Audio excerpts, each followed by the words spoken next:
All right, Kiss Army, welcome to the KissFAQ podcast. Thank you for giving us your time today and letting us into your head. I hope we don't do any damage. This is a Kiss-related podcast by the board, for the board. We hope that you enjoy.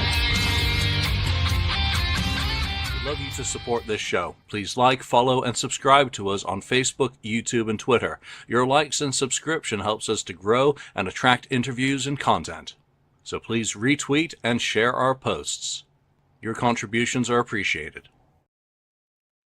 Well, welcome to the KissFAQ podcast. I hope that everyone's had a wonderful Christmas, Hanukkah, solstice, whatever you celebrate. I hope it was a good one, whether it was just a day off from work as well, and you don't celebrate anything. I hope everyone's healthy, happy, and looking forward to the end of this year and the start of a fresh year. It's that time of year when, Ken, Daniel, and I are going to look back at some of the best and less of 2024, and that's going to be in a whole bunch of different ways, and chime in with your thoughts. I want to thank everyone who's joining us live, Sylvie, AB, Ronnie Parker, and anyone else who's listening in after the fact. What are some of the things that have been good for you in Kissland in 2024, and what are some of the things that have not been so great? I mean, there's certainly a wide variety of both. And it's been a very, very weird year. Yeah. Lonnie and Mark aren't around today, so it's just going to be the Three Musketeers pontificating on this topic. But again, Tim Cobb, G. Chup, thanks for joining us. Get your comments in about some of the things that you have enjoyed in 2024, mainly because I didn't do any homework, and some cheats would be very nice. And also some of the things that you didn't like. I'm going to start off with just a little bit longer of a monologue. For me, it's been a very, very weird year. Number one, Kiss is done.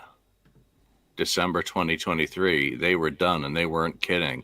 It's been a desert for Kiss, for music and whatnot this year, other than the anniversary editions, merchandise. And it's been a very strange world to kind of be living in, where there isn't something waiting.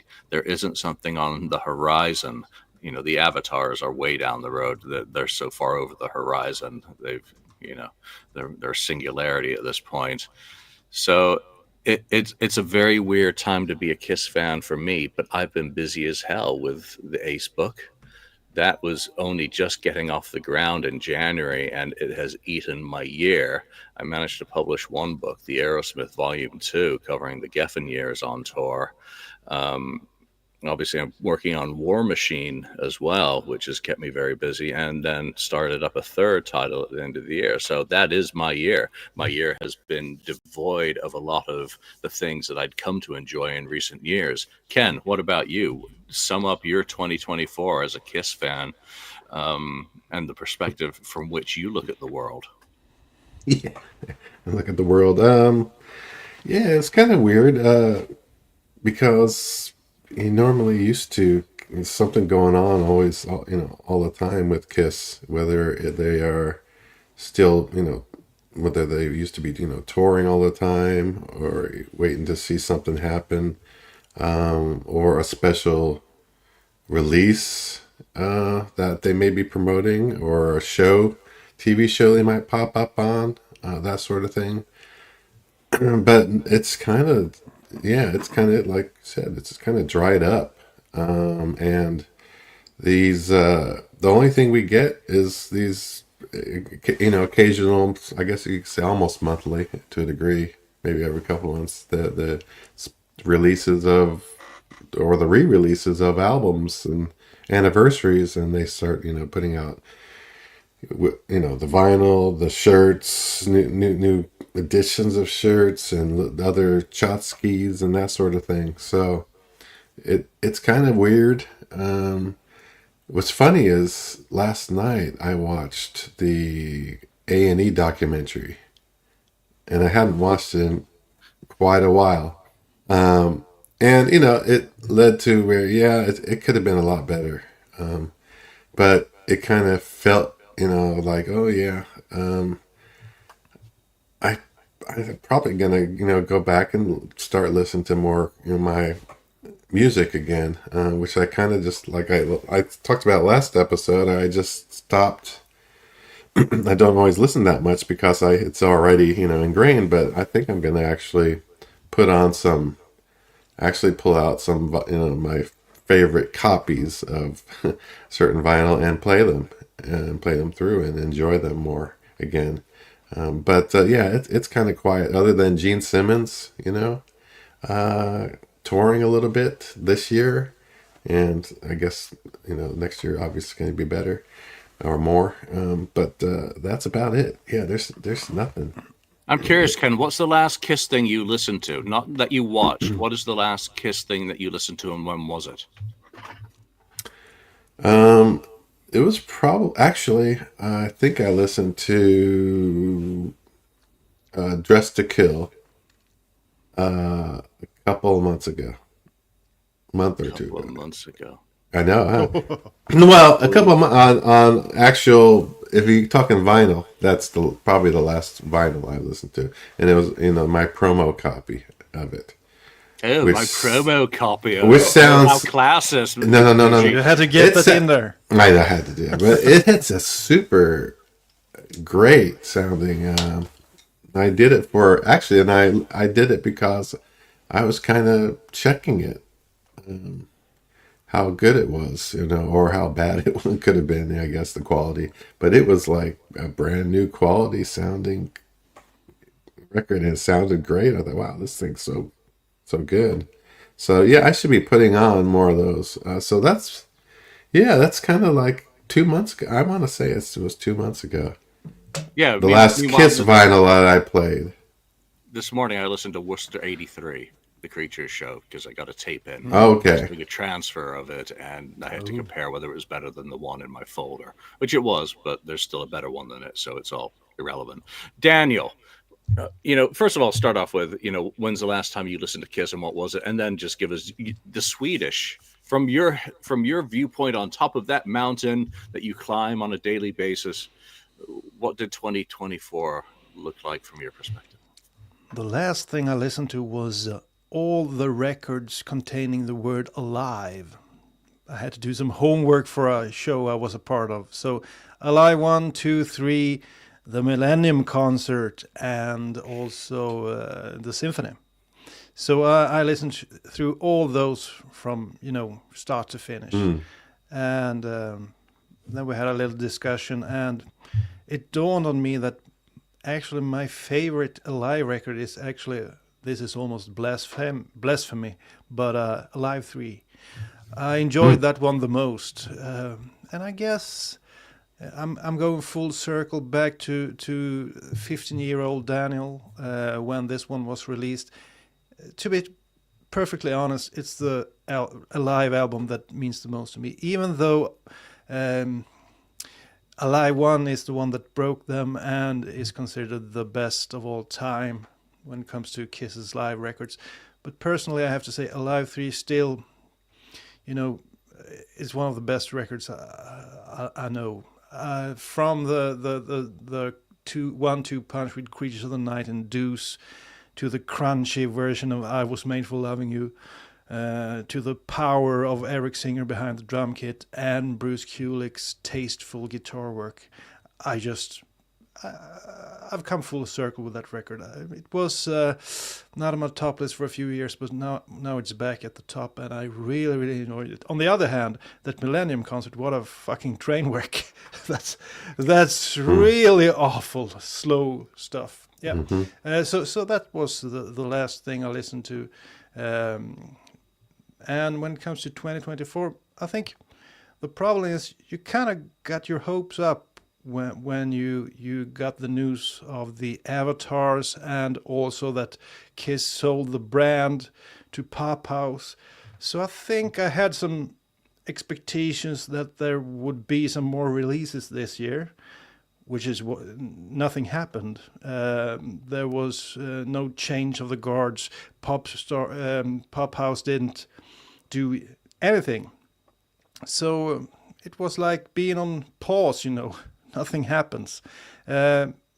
one of the highlights, of course, was attending a Gene Simmons concert. And I know both you guys bought tickets for Gene Simmons's concerts in the US, so that will be some interesting discussions to hear what you feel about those shows. And I just hope that he doesn't bring the amount of people on stage that he will. You think so? You don't think he will, kind of alter because of the feedback? I don't think he cares what the feedback is. He's Gene Simmons, and we're not. Yeah. But I think he's always this kind of, he wants to sell stuff. He wants to be successful, and if he gets feedback that no one likes this, I think he'll change it up. At least I hope. So 2024, it's like being on pause, waiting for something to happen, and I do hope something happens. And it would almost have been better to, Kiss ending, no avatars, nothing, and then I wouldn't have my hopes up. But it was a disappointing year, to say the least. Yeah, I think that sets the stage pretty nicely. Mike Burke, thank you for your comment about Paul not being opposed to the idea of doing a one-off Kiss show. That's a whole different topic than what we're going to cover today, as it will trigger me. So we will get to that one in the future, no doubt. Let's get the worst of 2024 out of the way, the lest, and the biggest failing of 2024 for you. What was it? For me, it simply was that Pop House bought a vehicle without any gas in it, without any engine in it, weren't given the keys to the doors, and then found that they lived in a city without a gas station. So they bought a property that was completely useless, not ready to go, couldn't roll down the road, couldn't do anything. You couldn't even show it off to your friends because you couldn't open the doors. It was that they bought into something and they didn't have a plan to be going. As a result of that, the 50th anniversary of the debut album was skipped. That, to me, is sacrilegious. Geez. That was just so shameful, so embarrassing. And that falls not only on Pop House, but on Kiss themselves for the half-assed way in which things just ended up happening. And yeah, business happens. I get it. There's a lot more to the story in the background than we know or are able to talk about. So, but missing the anniversary of your debut album is just unforgivable, pathetic, and lazy. And it just shows that unless someone's getting paid for something, that there's no interest in it, there's no value for that history that we have, that we celebrate on a weekly basis, that a dozen other podcasts celebrate on a weekly basis with energy, enthusiasm. None of that exists to the guys who actually created that art, because it was all part of life or other reasons, maybe all part of business, and it's so far down the road. But damn it, just, Kiss at 50, the little, we're going to reissue it. And yeah, it looked good, the reissue. But there should have been more. There should have been much, much more. There should have been that damn box set for the first album. Ken. Oh, yeah. First of all, I have to totally agree with you about a box set for the first album, 50th anniversary. That was a huge miss. Huge miss. The other thing about Pop House, until they get something else, I'm still going to give them the Poop House name. Poop House, yeah. The thing is, they started talking to Kiss fans after the fact. They should have, and I don't have any information one way or the other, but I don't think they really talked to Kiss fans before they did the purchase. And I would have, if you're going to invest in something, I think they're only investing in the show possibilities of it, the avatar kind of thing, initially. But if they were going to really purchase and have control of everything, then I would have gotten some big time Kiss fans in there to discuss, things they should do so they could hit the ground running, at least. And they obviously didn't hit the ground running. They could have, said, okay, yeah, these were in the works already. And these Kiss fans, this is what the Kiss fans want. We're talking to some Kiss fans. Yeah, they want more box sets and videos and this and that. To me, I think they had a miss there, where they could have started, getting the money rolling in earlier, and instead of having all this today. Of course, they couldn't do it. There was nothing saying that they were gonna for sure sign the papers and make the deal, but I still think you got to be prepared for what you are buying and know everything about it before doing that, instead of just, I think, going after the makeup kind of rights and the performances and the image, that sort of thing only. And we don't Anyway, know. and I had no information one way or the other, but I think they missed something there, because that's why it's taking so long for something to happen. Though now talking more about it, I guess you could call this a lest kind of moment, is that Gene Simmons and Paul Stanley video they did a few weeks ago or whatever, saying that they recorded on their iPhone. There's still a lot, there's big stuff happening, and That was for Spotify, by the way. was it for Spotify? Yeah, Okay. separately. Yeah, and it's just, to me, either just announce what's going to happen, or shut up. Don't even say that. You're teasing stuff that we have no idea. I don't know what kind of they're trying to draw up interest on something they don't even own anymore. So it doesn't make sense to me. I just don't get it. I think it was kind of a bad moment as far as I'm concerned. Yeah, sorry, Marco and I having a great chat in the chat, and neither of us can say a lot either. So yeah, absolutely, Marco, 100%. But if they'd done their due diligence, they might have found that out.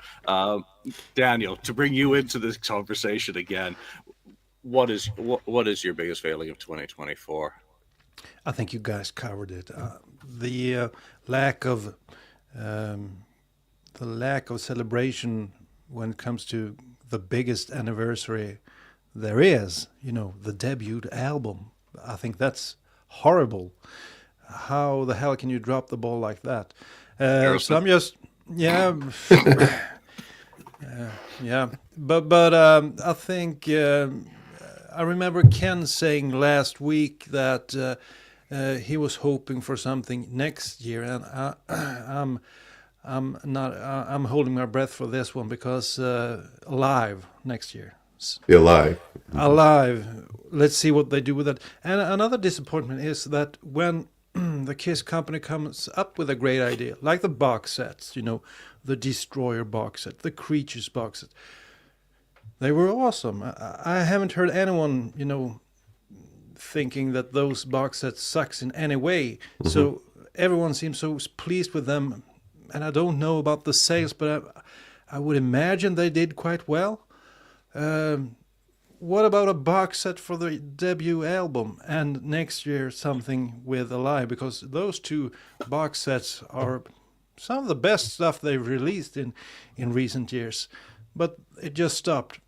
Some guy mentioned in the comments that they haven't released any off the soundboard, but I guess the problem with those might be sales. I don't know, but they must be very cheap to make with that cover and everything. So I can't imagine they losing a lot of money on those, but they're not bringing in a lot of money either. But they could release them off the soundboards. I guess they have. Damn right they could. Yeah. We uncovered a new. I gotta be careful the high phrases. Soundboard recording that is absolutely fantastic. No one's heard it. Which tour? I'm not even going to say. It would just make a lot of audio people very happy. That has been pitched at Universal, who own the musical rights for and off the soundboard, and that's why I won't talk about it, because again, people don't know what it is. I don't want people begging. I don't have it anyway now. My part in that is all done. But the off the soundboards, don't remind me.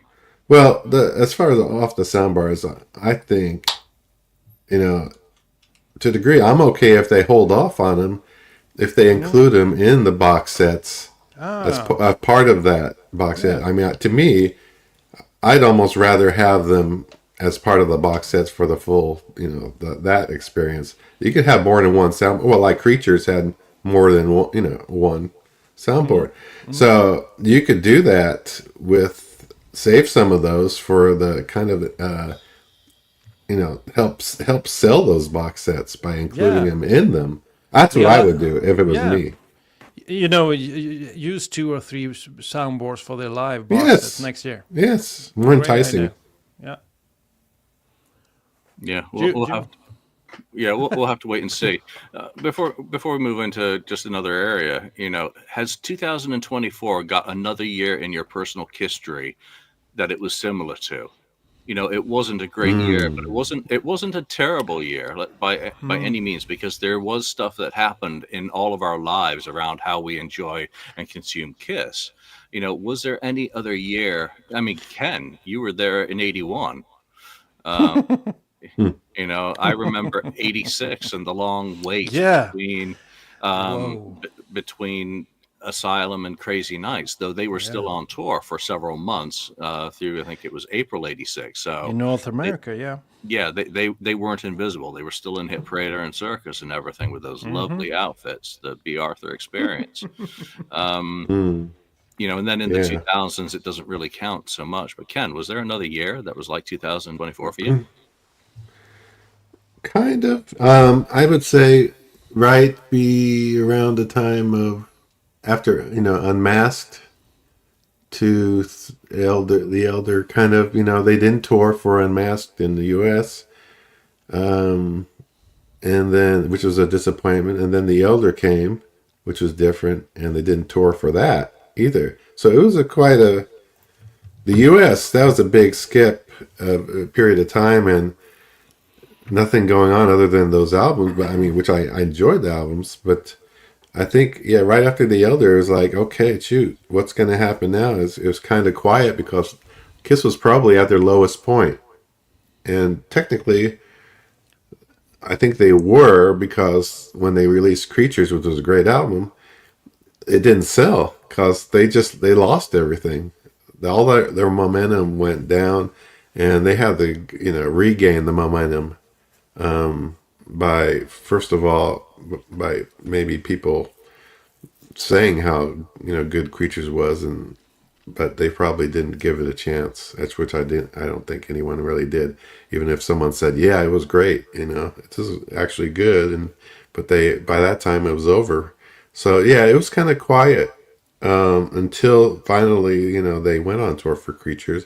But again, you didn't get many people going to those. I went, of course, but there's a lot of other less fans or people that have already left the band at that point. So yeah, it was kind of a interesting period of time back then, at least. Yeah, Daniel, how about you? Becoming a fan around the same time as me. Wow. Yeah. Back in the day, a year could be such a long time. So 86, I remember. Oh yeah. But over here in Scandinavia, I think I would have to say 1990 maybe, because Hot in the Shade did squat over here after they had some success, some real good success with the 80s albums. Um, Things went south with Hot in the Shade. It didn't even chart, I think, or it charted very low. There was no tour over here, and that was the first time for quite some time they didn't go over here to Scandinavia because they were here on the Lick It Up tour, on the Animalized tour, on the not on the Asylum tour, and then they didn't. Then they did a long tour for Crazy Nights, but they didn't come here in 89 or 90 for the Hot in the Shade tour. So I remember finding out about the Hot in the Shade album in some sort of catalog when I saw, what? A new album from Kiss? I hadn't even heard about it. So Mm. the interest was at an all-time low. I don't know what happened after the Crazy Nights because they got a lot of press for Crazy Nights, but Hot in the Shade, no press, nothing. And someone mentioned 91. It was you, Julian, 1991. But you still had Bill and Ted's Bogus Journey, and Sure. that video was really heavy in rotation, at least here on MTV Europe. So Yep. I saw that a lot. And I remember the first time seeing that video, feeling Kiss is kind of back, because I remember thinking this sounds way better than anything on Hot in the Shade. So for me, 1991 was kind of a restart in my Kiss interest, because I saw the potential in that song and the way it sounded. And another thing, one of my friends said, I remember when we saw that video for the first time, "Hey, Kiss has got a new drummer." Okay, who is it? It's a girl. Because in the video, you can see a clip from the movie where a girl is drumming. But after some time, we understood that wasn't true. Yeah, 1991 was a weird year. Where was I? I was in Singapore? Scranton. No, Scranton at that time. I was halfway through getting kicked out of Penn State. So I didn't know that Eric Carr was sick. I remember the God Gave Rock and Roll to You video when I went home to England. But, That was a great hit over there, wasn't it? It was Number 4. Yeah, number 4 hit. So another weird year. But there's many weird years depending on where you live, and obviously if they don't visit your neck of the woods, or they've dropped off in your magazine coverage, they really become invisible very easily. Let's get into just look at the show quickly in 2024. We've put out a shit ton of episodes this year, so it's been an interesting year in terms of trying to put together these shows. It's not going to be a surprise, since you guys already know what these are, what the most popular episodes are. But number one, I think the takeaway from looking at the stats was always check that your web host hasn't made configuration changes on your server, causing you to lose all your statistics for the year for audio. No. So I had to go to Spotify and iTunes on their own, and that's left out a whole bunch of other platforms that don't honor rules and just pick up the RSS feed and deliver it to people.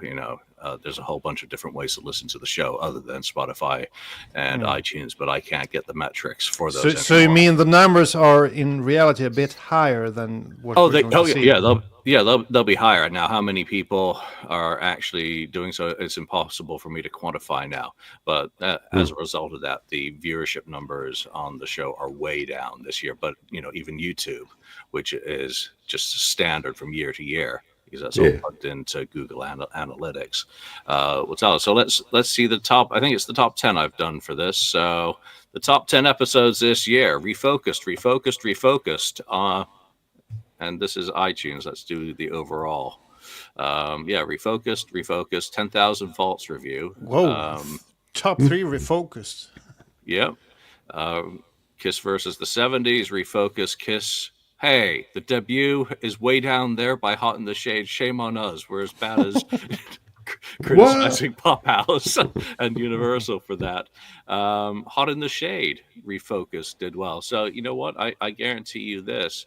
I don't know in terms of number of episodes how many we do next year, with things, unless things start happening. But we'll definitely do Refocus for the albums that are going to be celebrating those milestone anniversary numbers, because it's a fun way to look at the albums. It's a fun way to reframe a discussion and to update it with everything that kind of has surfaced since the last time that we talked about them. And new information's always coming out about these albums and these periods and times. Mike Brandvold, you came in at number 10, The Briefer History of Time, which has got to be one of the dumbest titles I ever came up with for an episode of, having someone like him on. I'm not sure. You have a lot of dumb titles. Thanks. Do you know how hard it is to come up with? Actually, we were talking about AI. Just kidding. I come up with the good ones, the good titles. Don't go all mad on me now. Oh, sorry. I need to find an AI system that can come up with the titles for me. No. I like your titles. Let Ken do the thumbnails and let AI do the. There you have it. Yeah. Do the other one. All right, so. Let's just take a quick look at on YouTube. Again, it's very much the same.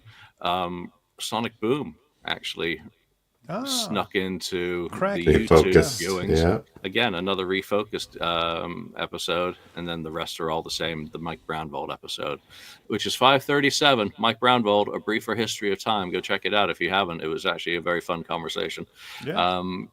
On iTunes, your favorite year in history was one episode that hasn't been on any of the other charts that managed to. Oh, and Deathmatch number 20 also made it. I didn't highlight that because I'm obviously not a good employee. Sorry, no raise this year.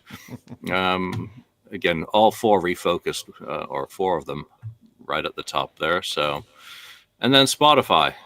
We don't get a lot of people listening on Spotify, but we also had your favorite year in history and Lonely People, Lonely Stairs. I don't even remember what the hell that episode was about.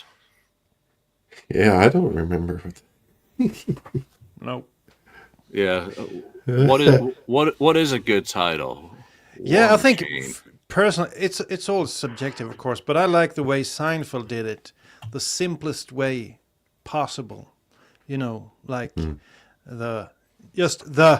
then something else. I like those titles. Simplicity. Yeah. Julian likes more of a, kind of a advanced way of Hidden telling message. stuff. Doing like the hidden and messages and double meanings, but that's okay. Obscure. I don't really know how to do it, but I think the takeaway from all of those just basic numbers is thank you very much. Thank you to the audience. Thank you to everyone who's pressed play on an episode of the podcast wherever you've done so. The live streams have really become the way of doing the podcast for me because of this chat board that we have going by and the interaction and the comments. I love it. Getting to get distracted by a topic or a thought or, an insult or a call. We don't get a lot of insults, thankfully. It's really cool. That's one of the greatest things, and I wish SteamYard hadn't changed it so that we could have more people, running the controls at a time. One thing you mentioned there is really interesting, Julian. Not a lot of insults, because I recall the first few years there were quite a few insults and complaints, but that's kind of stopped. So I guess we've weeded out the. What do you say? We have gotten rid of, people. If they don't like it, they stop listening to us. Because lately there's been, I can't recall the latest, negative comment we've gotten. But I recall in the beginning we got quite a few and sort of some personal attacks. The only one Oh, Jason didn't like the belch last episode. Yeah, that was what I was going to say. The belching is getting a lot of criticism, but that's Mark. Rightfully. So, yeah. Well, I think But that's it's Mark. become it's sort of a part of the show now. You're just waiting for Mark to do one or two belches. So. I'm not waiting for it. I'm not waiting for it. I'm not waiting for it, but but anyway, yeah. I think it's fun. You know what? Just because he's. I think the fun thing is he's trying with all of his might not to burp, but he can't. He can't talk. You need to send him some Gas X. There you go. As far as those statistics, Julian, I've always kind of put up the episode. I've always kind of thought about this in the past and said this is when we focus or the Refocused stuff and other episodes, but when we talk about the actual music, the albums or the songs, those are the ones that usually do best, because people that's what Kiss is all about. Sometimes a live show, of course, but the actual music itself, people are very interested in and love the music. So that a lot of those do well. Dynasty, Animalize, as you see, 10,000 Volts was a new record. It's the music again. Kiss 70s versus 70s edition, again, that was music, pinning Kiss's music against other artists' music of that time period. You can see it. The best Kiss album since '92. All of it. All of the top stuff is, and I've said it in the past, even years ago. I said I think our best ones are always about the music, and people do enjoy the music because that's what it's all about. People listen to it and have enjoyed the music over the years. And yeah, we rehash it and talk about the same album again, but sometimes our opinions change, or we look at it, or we look at the albums a different way. Like this Refocused series that we've been doing the last year, starting last year, and it's going to continue. We're going to continue doing it. I think March is the next one for Dress to Kill. So I see a lot of more focusing on the music because that's what the people obviously want. Well, Yeah, I I think mean, we have time for one more refocus this year if we're really diehards and if anyone's actually Oh, even around. On New Year's Eve, we could celebrate the oh, 25th anniversary of that show, which Daniel was singing the praises of a short while ago. The Millennium Concert, of course, was 25 years mm, ago in 3 days from now. So if you guys want to do a refocus at 25, the Millennium Concert, um, where's my bottle of scotch? I'm up for everything. Let's bring the bottle of scotch and talk there's about it. certain things though. Yeah, but to piggyback off of Ken, I think he's correct when he is saying that music is the most important thing, of course, when discussing Kiss.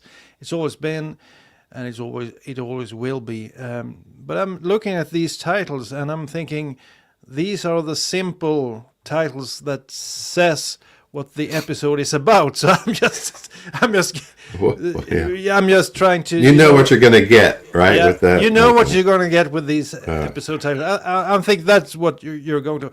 But I have to talk about that episode 513, Kiss versus. I think that was real fun. One of my favorites this year when talking about Kiss. Comparing Kiss against other artists was basically what we did for those episodes. And it made me listen to a lot of albums that I hadn't listened to. Right. But I do have to say we should do those episodes without Mark Anthony because Oh my god. he had such crazy picks. I'm remembering suffering through a Frank Zappa album and almost dying. So, Mark, if you watch this later, you have to pick up I when. think that's the reason to make sure Mark's included, because I Yeah, think the I'm whole Or the just weird joking. stuff that he comes out No. with, progressive stuff. All kidding aside, I think the diversity is Yeah. the thing that makes those episodes interesting it's and good fun to challenge do. you. Yeah, it's a challenge. You have to listen to albums that you wouldn't normally listen to. So personally, just viewers aside and everything, I think those episodes were the most fun for me, at least this year. And I had to listen to a few of Ken's weird album picks as well. Sure. Yeah. A couple of. So right up there in the middle was Ace Frehley's 10,000 Volts. It's been asked in the comments, where does that album sit for you now? That was a very positive thing to happen in 2024. Ace released Yeah. another studio album. Hell yeah. I don't really care if you like it or don't. Mhm. Ace at least continues to put out music. He's working on Origins 3 right now. Yeah. So he continues to create and make music. Now, whether that music works for you, I gave the album a listen a week ago or so, and I still enjoy the living shit out of it. There were parts of it that made me roll my eyes. There were parts that made me smile, and there are parts that get me going. That I do really enjoy. So I hope that continues to be the case in 2025. That there is new music. Gene put out Yeah. Stormy. Well, he didn't put out. It was included in the movie for Reagan. What was that? Reagan. For Reagan. Thank you. Yeah. And while I didn't care for his interpretation of that style of music, and I didn't think it Yeah. worked for his voice or his tonal characteristics to put on a critic's hat, I was very excited to see him on a mainstream kind of movie platform such as that. Daniel, 10,000 Volts for you. Is that a positive for 2024? Of course. I'm with you there when you say new music. And Ken has always been a champion for new music. He's always been talking about Kiss releasing new music. But now I think you've given up on that at least. But it took some time Maybe. before you gave up on it. But new music is always welcome, of course. And talking about Ace Frehley's latest album in particular, I still enjoy a lot from that album. I like the lead-off single. I think that's a good song. I think it's one of his better songs. I like Fighting for Life is another one that I remember. I think it was kind of cool. Then there were some questionable songs, but that's always been the case with Ace's albums. He's never, well, if you don't count his 78 solo album, of course, which is almost perfect. But after that, there's always been, the B-sides on every Ace Frehley record after 78, not that good. If you can go to his first Frehley's Comment album and listen to the B-side. It's not the best one. So I think he actually managed to hit the ball out of the park. I couldn't see this one happening at this point of time, that he managed to do such a good album. And the mind boggles, thinking back, what could he had released if he had gotten sober somewhere there, after the first Frehley's album, after Second Sighting, there were a lot of, or after Trouble Walking, it took, when was the next album released? 89, Trouble Walking, and then 2009? Nine? Yeah, same That time as period, Sonic Boom. Yeah. So the mind boggles. Imagine if he could have gotten sober somewhere around 1990. Earlier. There, Well, he was a dinosaur. The same problem with the emergence of grunge in 91, 92 killed people who weren't necessarily healthy. But he was a road dog. Just for Fun tour, 93. Kick-Ass tour. He just stayed. He stayed on the road. He went to Japan, and then 95 and MTV happened, and after that, so I think one has to give Ace a little bit of slack. He apparently did have a record deal pending.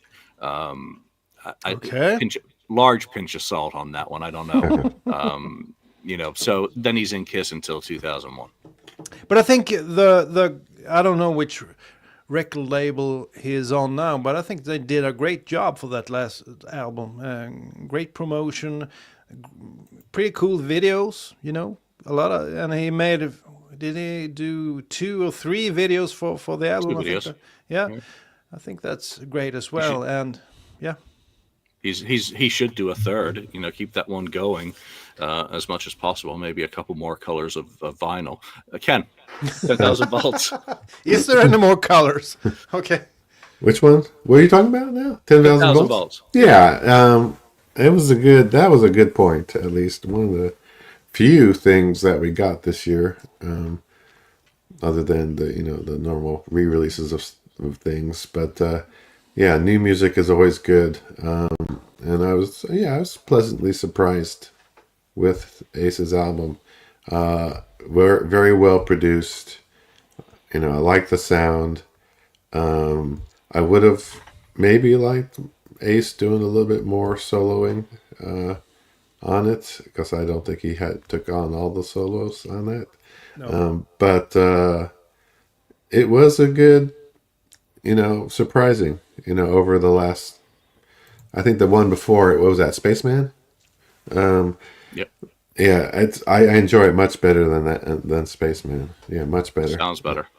The sound is much better. So, I'm hoping for this. I know it's Origins. It's not a new release or new music, but I think there's potential there, since Steve Brown, right, is working with Ace and the production, and I think they have maybe some surprises that they'll do on it. It may turn out to be the best Origins album, hopefully. I think they could, I don't know how many you want to do those. I think that maybe this will be the last one. I hope he goes back to another, if it's in his contract, hopefully. to do another solo album after that, maybe next year or something, or the year after, whatever. So I don't know how many more he's got in the tank that he's going to be able to do, but yeah, I think there's still potential out there for more good Ace music. Talking about covers, Buffalo Rock City, you interviewed those guys a year or two back. Absolutely. I saw they released some sort of box set or did. something.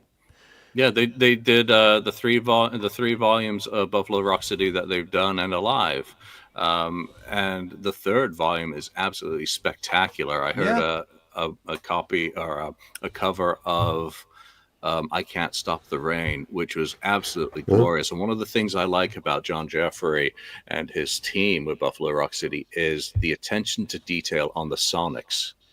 They do a whole lot to make sure that stuff sounds warm, not digitally neutered, because obviously there's a lot of files flying around these days, and that does take out that kind of warmth and natural music. And it just sounds, the Krabby was on was it Down on Your Knees or something. There are so many different guests and combinations of people, but right down to there's a consistency in sonics across all of the material on it that makes it very fun. For a couple of listens, I don't sit around listening to cover albums. Yeah, I think, but I think the packaging and everything, that is some sort of it Originals. looks like the originals, but a different take on the originals. And John Corabi on one of the songs, and Todd Howarth, I think they brought on as well. And there was another guy I remember that was, Tim Ripper Owens. I don't know, not Julian's favorite vocalist, but I did enjoy his stuff on Judas Priest's albums in the early 2000s. He's doing Carnival of Souls. So I think it's such a, coming from left field, I think it's such a cool pick. So go and check out, Buffalo Rock City. You can check him out on Bandcamp, BuffaloRockCityBandcamp.com. Yeah, no, that was very cool. One disappointment this year was so little Paul Stanley. He was really absent in many ways from many things, many areas that he'd previously been, kind of on a pedestal. But it must be a hell of a period of readjustment for him, to have walked off the stage and been done. I was reading a comment from him the other day where he said he hadn't basically picked up a guitar in a year. And that I just find stunningly sad, that he hasn't been strumming away, writing some great songs for other artists, like some of the stuff that was on Soul Station that isn't getting the attention that I think it deserves as songs. He did a couple of, Wentworth things for his art.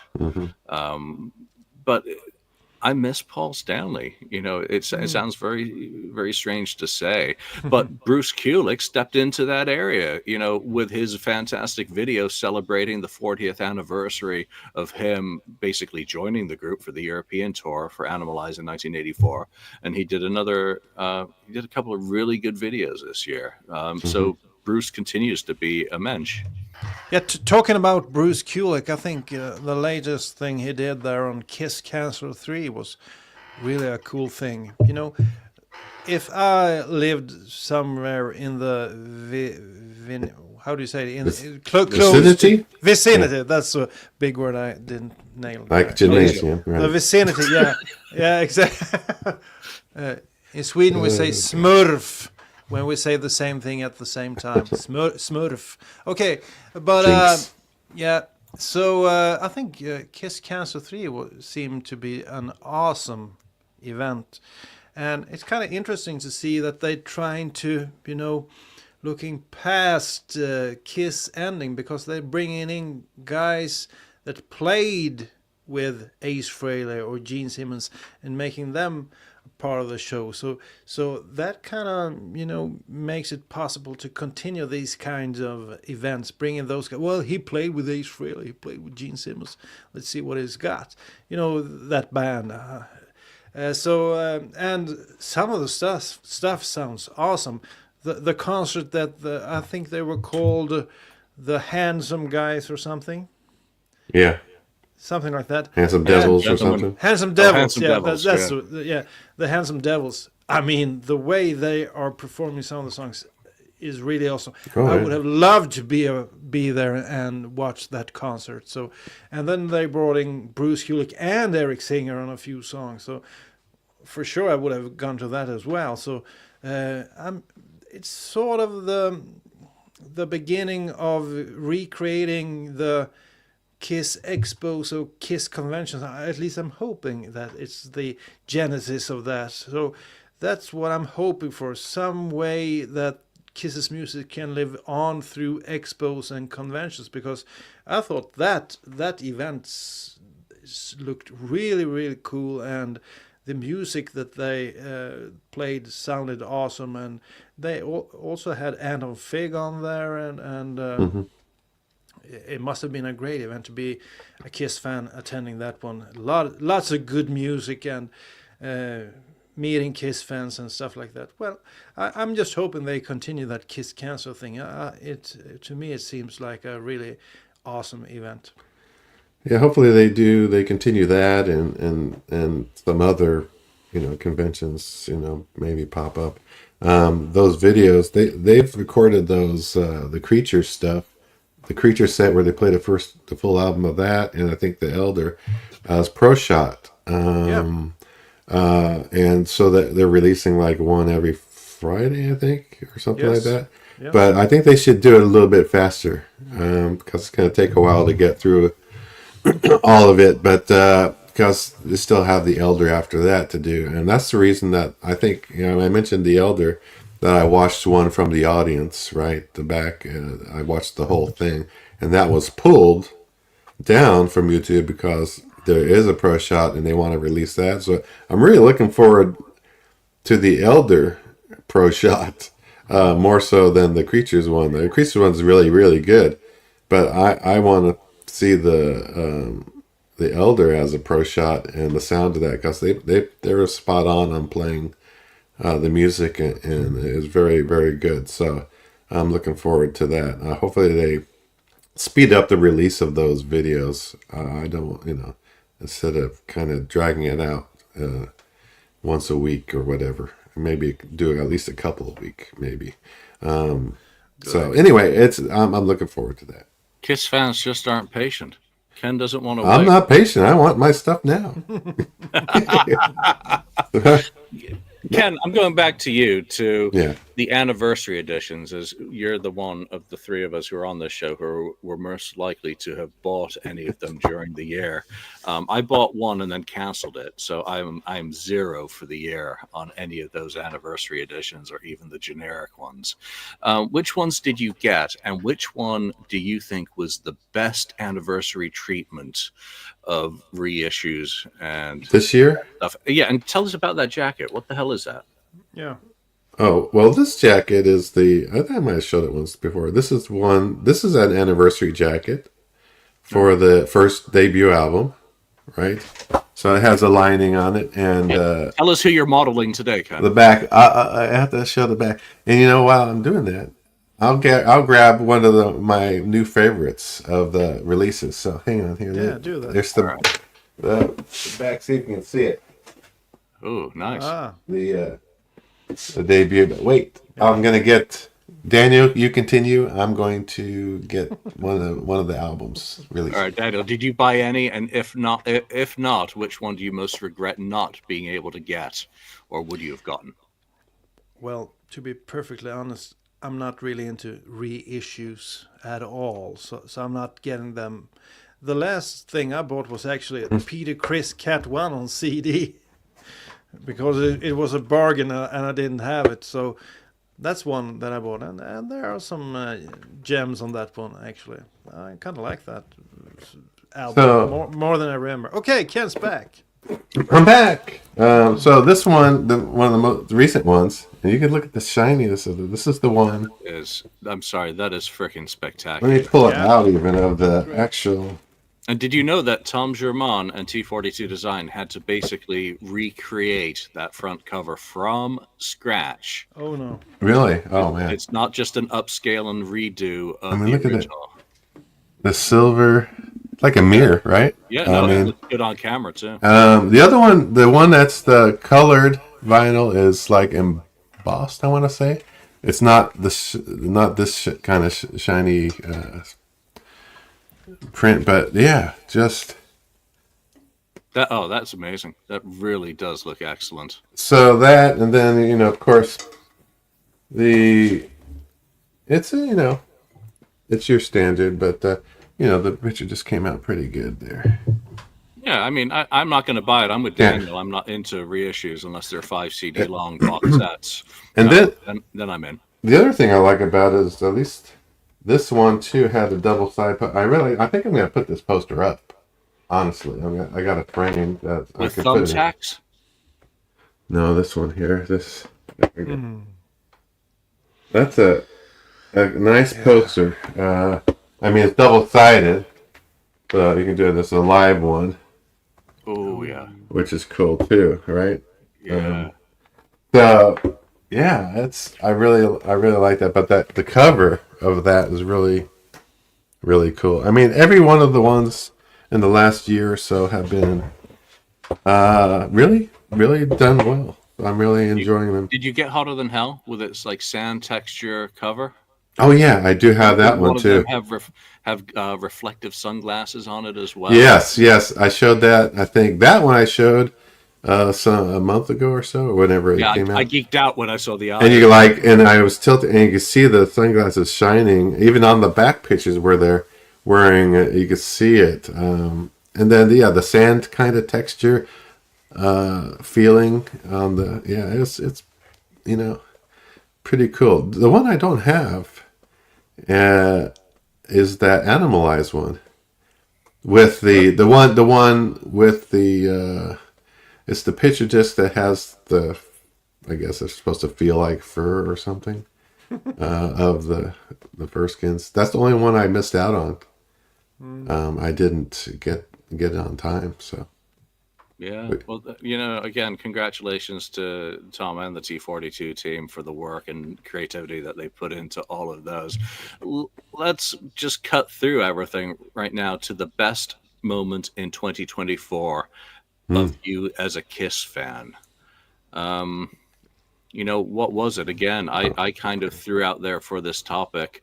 I got to go get my notes here, that it could be web, it could be in any format, print, sound, visual, a moment, an event, a podcast episode, an interaction, whatever. What would be your number one moment that you'll look back on 2024 as a Kiss fan for and say, that was it? Daniel. Well, you guys can look forward to this next year, because my top moment of 2024 was actually attending the Gene Simmons concert. Even though I think he was way better back in 2018 when I saw him in Stockholm. This year in Gothenburg, it was sort of a letdown, but at times it was still the old Gene, performing Calling Dr. Love without any kids on stage and a few others. I mean, it's still such a high to watch that still to this day. And of course, it's not just the concert, it's meeting other like-minded people. It's going and having dinner with people who are Kiss fans, discussing. It's the anticipation of the concert. It's going to a club after the show with Kiss fans. So it's sort of yeah. It sounded great when Julian spoke Swedish. When Julian had AI speak Swedish. Yeah, let's be clear. Yeah. So I think to me it's the live experience, the concert experience. I always enjoy that, and if it's a member of Kiss or Kiss playing, it's over the top. So I think in retrospect, a few years from now, that's what I will remember from this year. And of course, the new release from Frehley is a good thing, but the thing that I will most that I will cherish the most is the live experience and the community of Kiss fans. That's the thing for me. Yeah, you said something I just wanted to comment on about sometimes you see the old Gene. Actually, every time you see Gene now, you're seeing the old Gene. When you think about it, I mean, I got to respect the guy at 75 years old. His work ethic remains undiminished with time. He is still all invested in all go and all business. And, you know, you also touched on another thing. I'm going to go next, Ken. Um, whenever we press play on these episodes, whether we're coming in with a topic that we have a clear direction on, or whether we're kind of winging it with board topics, getting together with fellow fans, and that includes everyone who's joined us on the live streams with their comments. You're part of this as well because you're part of the interaction, is what it is about. Now, sadly, while that is a very important one, my top moment of 2024 is not that. It is the Ace book. Yeah, of And, course. now we're getting to the point where we're actually going to be able to talk to designers again. We're making the progress in the final, what I hope is the final stretch. It has been a challenge this year. I'll leave it at that. But some of the rewards that have come with it, some of the things I've gotten to hear and see, many of which hopefully before too long everyone else is going to get to see as well, is just going to be, I think, worth all the pain and suffering. Sometimes art isn't born easy. It's a tough thing to do, whether you're doing projects for yourself, like War Machine, or Alan with his Kiss in Japan titles and newsletters that he puts effort and detail into sharing with the Kiss Army. I can't wait for that thing to be born. But the work that was done in 2024, I will look back on probably and say, yeah, it was a grind at times, but it was the best of grinds. Ken, your best of 2024. Really, the best of 2024 is showing up here weekly, really.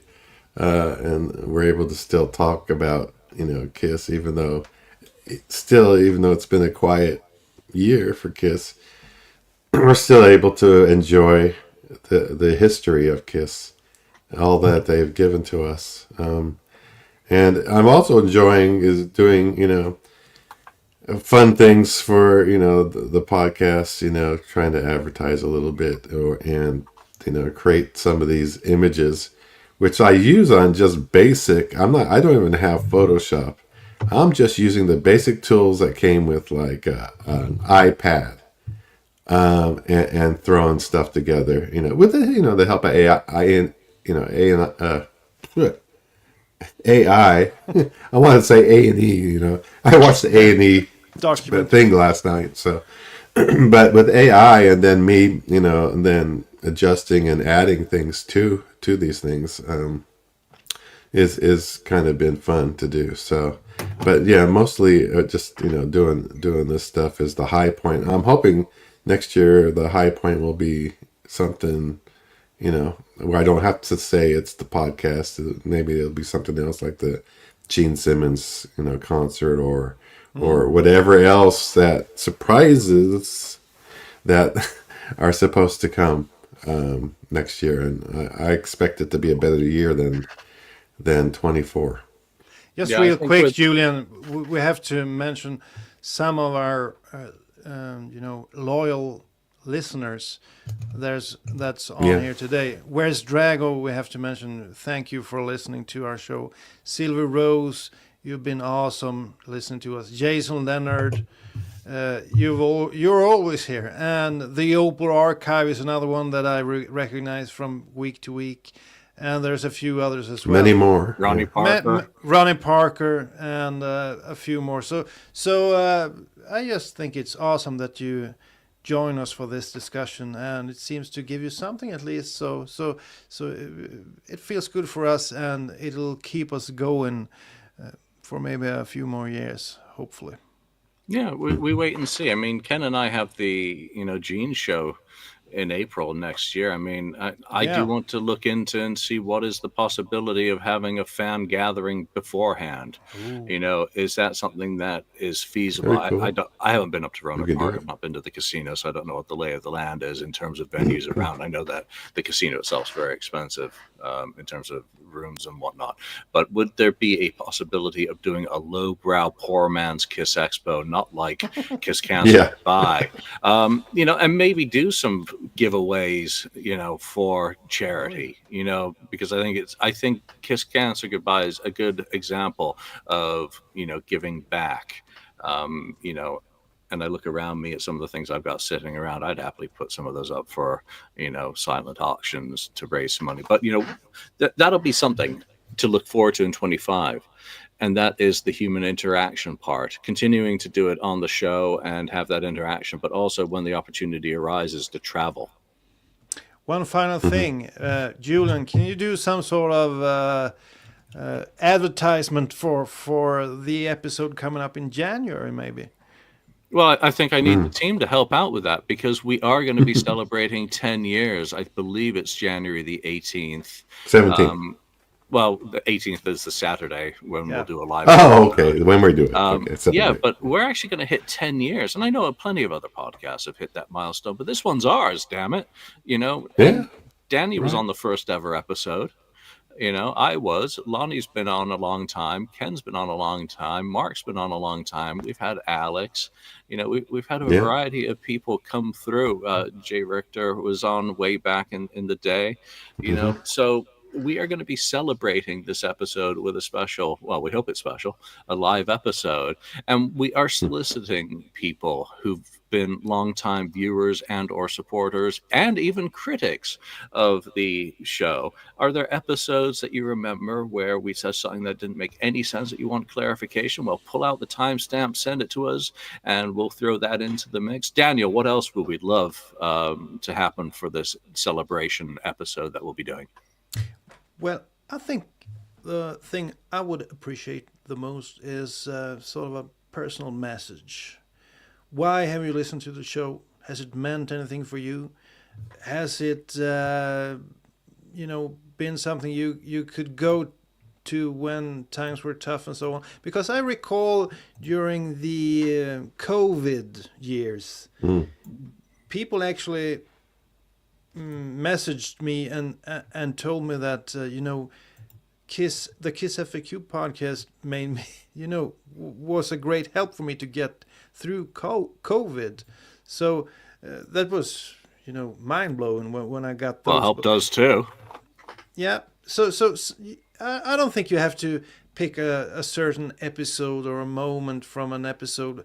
I think just speak from your heart and maybe record a short video or audio. That goes for you, Sylvie. We want to hear from you. And we can, air it on the 10th anniversary. So just speak from your heart. It doesn't have to be anything, you don't have to prepare a speech. Just say what you like, and we'll put it on the show. Yeah, we love that. We do have a 1-800 number in the United States if anyone wants to leave a phone message. Yeah, it is 1-888-274-3853, or you can email me at KissFAQ. Well, sorry, what is it? Yeah, KissFAQ@outlook.com. If you want to record a short video with your thoughts about the show, and you don't have to you can send it as an MP4 and we can edit out the video if you don't want to be seen on screen as well, and just play your audio. I can extract. Just let us know what your wishes are. But you're as much a part of this show as we are. And again, to celebrate 10 years, it's not just going to be us sitting around tooting our horns about 10 years. It's going to be an episode where we do look back on the show to a certain degree, but we also look forward. Yeah, and we'll also bring up, listeners that we remember from the years, so you'll be a part of it as well. Yeah, no AI reading comments. No, we skipped that. That didn't age well. That did not age well at all. But No. you know what? You got to try shit to fail, Yeah. to succeed. I mean, I did the Inner Sanctum podcast this year. We did 10 episodes. It didn't quite get the response that one hoped, and maybe it'll be something that we could revisit in the future. You know, the song Stories hasn't, worked out how I hoped it would, but I'll probably do another season of that just because I'm stubborn and I like creating. However, I have to say, Julian, I think there are great documents that people can revisit. I think, a lot of knowledge and stuff goes into those episodes. So I think even though you didn't get the amount of people that you wanted to listen to them, they can still, play a part in Kiss fans' lives for years to come. Well, I'm going to have to do let me just, I got to do it. I will have to do a new song story season when the Ace book is published. Okay. Oh, okay. I guarantee you that. And why is that? Because new information is always golden. When you discover new things, when you determine new facts, whether you correct things. I'm not going to tell you any more than that, Dennis. You can just stop right there. I've been drinking coffee. No freebies. All right, let's leave it there. I want to thank everyone who's chimed in with a ton of comments. We do appreciate it every week. You're here. You show up with some great contributions to the show, and you help make it fun. But right now, where the hell's the end button? From Ken, like me. Yeah, from Ken, Daniel, and myself. Thanks for joining us, and we'll see you. Thank you for spending time listening to the KissFAQ podcast today. All sales are final. There are no refunds. If you'd like, look us up on Facebook or come over to the KissFAQ message board and discuss the topic we've broadcast today. Don't forget to rate us on iTunes, Spreaker, or wherever you've listened to the show. We hope you'll join us again.